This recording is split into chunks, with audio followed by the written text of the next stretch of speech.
Hey guys, Vern's here. So, round one completed, and wow.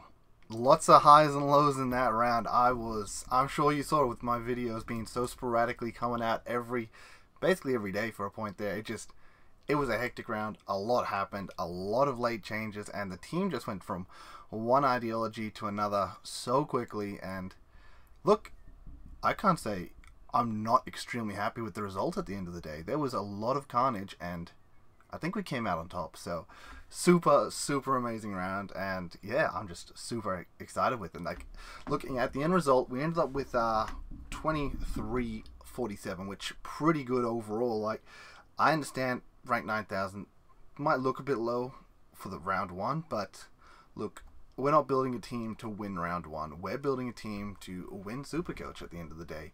And that does mean that you need to pick sustainable picks that will go throughout the year, not just the picks that pop off early or that more or less will score but won't really make you anything at the end of the day. Top 6%. Look, this is honestly a better score I've seen over the rounds. A lot of the people that I've known or leagues that I'm in, I did outperform them, and I consider them quite good SuperCoach players. So for me to come out, still get a 23-47, a great score, I'm super stoked for it. So I'm actually really ready to move on with this season and just keep smashing it. So looking here, team-wise, let's see how we went overall and what got us to that awesome score. Honestly, backline really held up its end of the bargain. Outside of Crisp, Hall, brilliant score. He's going to be D1 if he stays on the park, and starting him when he was, I think, only 2% owned, huge advantage. So very happy with that. We already talked about Crisp in the last video, but look, he'll bounce back. You just hold him for the week. Don't really stress about it. If he has another really poor game, we'll deal with that a bit later. But I think what would happen is, since Collingwood play early, if they have a shocker of a game, if he drops like in between a 50 to 70 again, and he just doesn't look very good, I think we might actually move Owens early. I do plan on, obviously you can see the team holding Owens because we, get an extra week out of him. He's probably not going to play. Maybe just use him as a loop to move Dylan Stevens, but that's what may happen. Look, I'll go over that a bit later. Let's just get through the team, I guess. Jordan Dawson, awesome. Oh, looked really scary as a bad pick early because I think he had about 38 at the half, and he just wasn't looking very good. They end up throwing him behind the ball into defense at the half, and he drops a 60-point second half. So overall, it's not a huge difference in points, but doubling 38 or doubling 60, he definitely did much better in that behind the ball, flowing out of defense gameplay. And yeah, look, actually not too bad. 98. We'll definitely take that. Hopefully he can maintain the more consistent scoring that happened in the second half, and does that mean he starts behind the ball and plays behind the ball all game from defense? I'm not too sure. At the end of the day, we recruited him because we thought he was going to be an inside mid that was going to kill it in there, but just did not happen on the weekend. He looked dreadful. I've got to be honest, he just didn't look very good in that first half. Second half obviously looked much better, playing a role that I guess he's had a lot more experience in at Sydney. But yeah, I don't know if we want him to be staying behind that ball and getting those good scores from us, or if we do want him in the guts and maybe going to turn it around. Maybe it was just a bit of an off game, first game at the club. He did have light trainings over the last fortnight, so maybe it was just a bit of an off game for him in those guts. Do we want him back in those guts, or do we just want him going to defense where we know he can score? Not too sure yet. We'll definitely see how that goes. But look, we'll take it. We'll take it. Short 1 and 9. We'll take that, considering he didn't look very good, but we'll take it. McCartan, awesome. DeConning wasn't on the field. I did have Hinge on the field. I have made a little switch around with who's on and off the field. I think actually that's the only one I've touched. Reason I've thrown DeConning on is I don't think DeConning's going to play. He got the concussion warning at the end of the day, which also attributed to his low-scoring game. He might just end up being a loop for us, just throw the captain on him. So that's why he's there. Hinge will take on field 50 points. Not bad. Was doing really well early and then just kind of disappeared. Yeah. Oh well. Gibkiss sort of did what we expected. Jordan Butzer last year, he's going to get consistently pretty low scores, but he's going to hold a position in the team. And hey, at the end of the year, end of the day, Jordan Butts had a few good games later on, and key position players, they can have good games. I know he's young and inexperienced, but he may have a good game that can really help with that cash flow. So that's what we're sort of hoping on there. But he's just doing what he's doing. Jumping into the mids. Now, this is where the big scores came. Obviously, as we know, we got Lipinski in. Look, I'll get to him in a moment. McRae did McRae things. Everyone has him. 133. Awesome. Miller did Miller things. Ran him as captain as well. Did Miller things. Awesome. Neil did old Neil things. Not last season's Neil things, but 2020 Neil things. 140. Looked awesome. All three of them, great. I mean, I think that's a pretty standard starting for most people. But just amazing. Feels great. Lipinski, 133. Huge. Bringing him in, huge save. Considering we obviously missed Hewitt in the back line to get Lipinski in, technically outscored him by 2 points, technically 50k cheaper, so kind of worked out. Rail, 157. Amazing. He looked like such a pig. Oh my goodness, like... Sorry, a bull. Looks such a bull in there. He was so strong, part of every contest, bursting out of every pack. Just insane. Did great. Amazing. He'll definitely beat down on these weaker teams. I don't know how he'll go against the stronger midfields, but definitely beating down on these weaker teams. Berry, look, Berry was, I think he was technically 68 at halftime.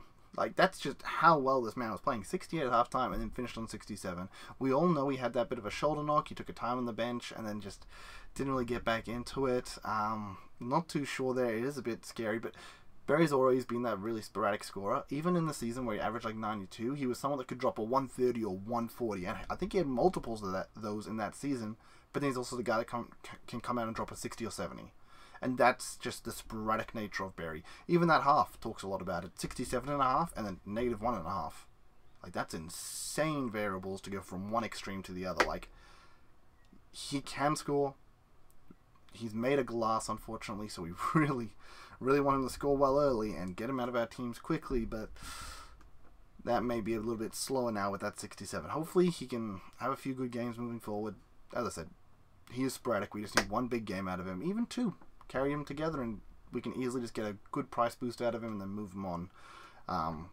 Yeah, I don't think we want him for too long. Made of glass, that man. And Dacos looked amazing. I mean, look, Pies got up. And our midfield, which isn't very good, I want to say isn't very good. But look, Lipinski looked amazing. Dacos obviously running off back, but he was just getting so involved up the ground. A lot of 1-2s, a lot of just carry of the ball, and just really good decision making. He makes the right kicks, and he hits those kicks, which really opens up the rest of the ground. When you're hitting someone, you know, a good 30 meters out in a good aggressive attacking position, you hit him in the right spot, and then they can easily attack from there. Instead of a sloppy kick, that means they have to waste an extra second trying to gather this ball, and then it ends up, you know, an awful transition. So Dacos really bringing a lot of control to Collingwood, which I loved, and great scoring for it too. Ward, look, not great. He rolled his ankle though. For most of us that I guess know that, he rolled his ankle, so it was a bit iffy.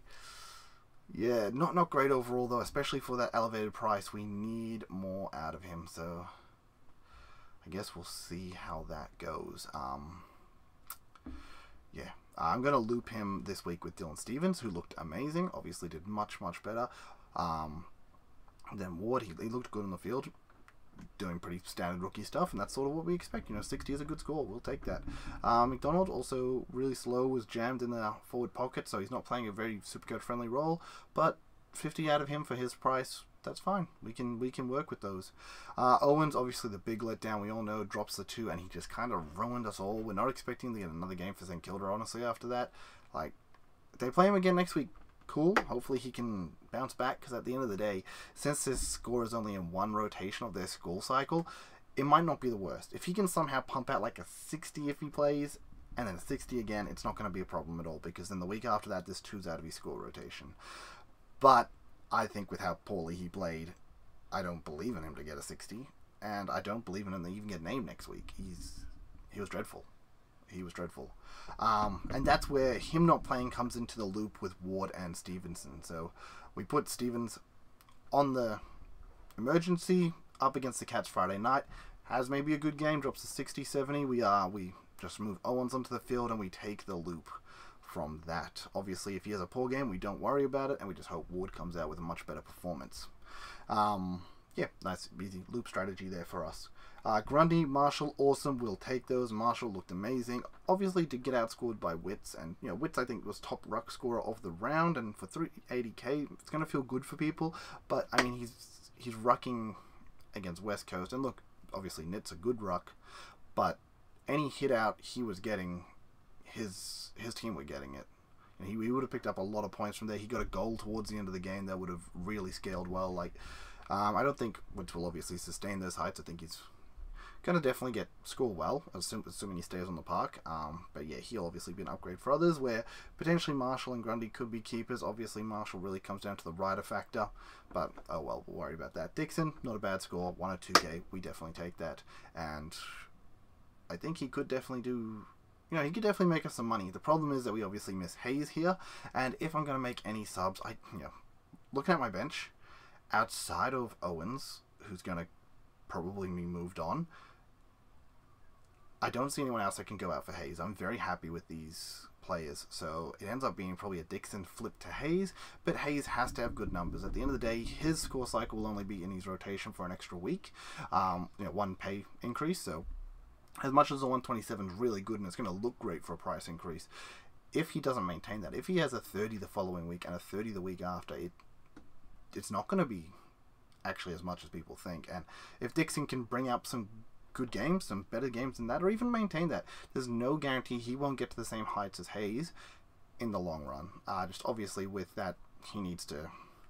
That's assuming Hayes doesn't perform well over the next few weeks. If he maintains what he's doing, then Dixon's not going to get close to him. And yeah, look, will we bring in Hayes? We'll need to see how he actually goes. But the likely option is that Dixon will be flipped to Hayes off his next performance, assuming he keeps his role, his actual position in round 3, doesn't get knocked out for rider or something. But there is a chance he's just played his way into the team with how good he looked, and if he can back that up 2 weeks in a row, he may have cemented himself a spot. So we'll see how he goes again this week. Up against Frio, so he definitely could do that this week. Awesome. Forward line. Pretty standard forward line. I think everyone basically has this. Dunkley 117. Awesome. Butters 114. Amazing. Obviously, we don't have the Heaney 141. That's cool. I was very happy with the mid prices I took, and I was very happy with my other line, so I'll miss Heaney. And as we know, Heaney's very sporadic and he's scoring too. He won't put out those numbers every week. So if you started him and you got that score, great, enjoy. I wouldn't be rushing to get Heaney in. That's just how it is. That's how it is with most of these mid prices. At the end of the day, I wouldn't be rushing to get them in unless you actually picked like dead picks. Like unless you made a pick that was just a really bad pick, or they're out injured or something like that, where you're just like, man, that sucks. My worst pick probably so far going over all this, Crisp, but I think he'll bounce back. So not too detrimental. If he doesn't, that's fine. But yeah, Caniglio did well, McGovern did well, Brody well, Sherry well. They're all good scores and they'll all make money off those averages if they keep them up. So awesome. Durden, amazing, and then Martin, amazing as well. So at least we got Martin. Martin is a good enough rookie to have on field, but I'm not going to move him in for any of these guys. I think they probably have a bit more of a consistent floor than Martin, because I just don't know enough about him. As good as he looked, he did kick 5 goals. He's not going to do that every week. So I think these guys will have a better floor, much safer picks, and I'm not going to move a 200k player onto the bench for a 102k player. That sounds like a bit of a waste. So I'm just not going to do that. So this is how the team's looking. This is how we're going to be going into round 2. Yeah, this was actually the same captains and VC options I had last week. I think at the end of the day, as much as McRae will definitely be a more consistent scorer, Dunkley has the higher highs. So I really want to be obviously taking advantage of that with the VC. And I think Miller will outscore McRae most weeks. I actually think Miller will be M1 at the end of the year. So I'm happy to bank Miller over McRae and take a risk with a Dunkley high over McRae's, which might seem a bit crazy, but that's the team overall. As I mentioned, what we're going to look at for trades is potentially Hayes. Nothing this week. We're not doing anything this week unless Crisp drops like a 40 and I need to move Owens or Dixon on early, so then I can flip Crisp next week with Owens and Dixon, whoever I don't. I'll probably flip Owens to Hoff, is what I would think, if he has a terrible score, and then the following week Dixon goes to Hayes, Crisp goes to someone else. The problem is that those are straight switches, meaning I've only got 4k extra to play with. Who am I looking at if I was to move Crisp on at that price? look, I'm not going to be bringing in Doherty. I just want the more consistent play. I mean, look, Bailey Smith, Bailey Dale, not bad. Look, it's hard. I don't think I have anyone I want to bring in. Besides, I think Stewart's someone I started last year who I absolutely loved as a player, but because of his injury, he's someone I didn't bring in at the end of the day this year. And look, I'm just looking through these, and most of the other premium defenders actually had pretty bad games. I mean, look at this. We're already down to, what, 37 because none of these guys have interested us, and they're already at 80 points. They're not much higher than Crisp anyway, so I don't think I really want to bring any of them in. I mean, look, Dale had a good game, but I just don't know if Dale's going to, you know, push a 105 average, you know, a top 6 defender, so I don't want to really be bringing him in for Crisp.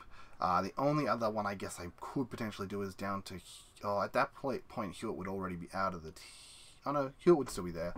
I don't want to bring Hewitt in. I don't know, Hewitt's probably going to get wrecked next week against Dogs, so he'll get really shocked. And so, like, it's just one of those things where everyone scores worse against Dogs. He won't score as well as he did this week. He will definitely be much closer to the 70-80 range. I guess I get Hewitt at a bargain, but then I'm banking 200k and I'm just sitting there not using it on anyone. So that obviously feels terrible.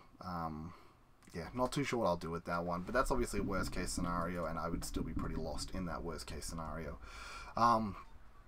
Yeah, so just 2 more things I want to go over quickly. League codes, you can still join my league. There's about 6 positions available still, and if you don't have, you know, your leagues maxed out, you can actually still join it. So that code's just 509202. I'll put it in the description below, so feel free to just copy paste that in if you do want to join. I know a bit of rambling here, but look, the final thing I actually want to go over is just the rankings. So the player that came rank 1 this season, sorry, this round, 26-48, massive score, 300 points on me, crazy.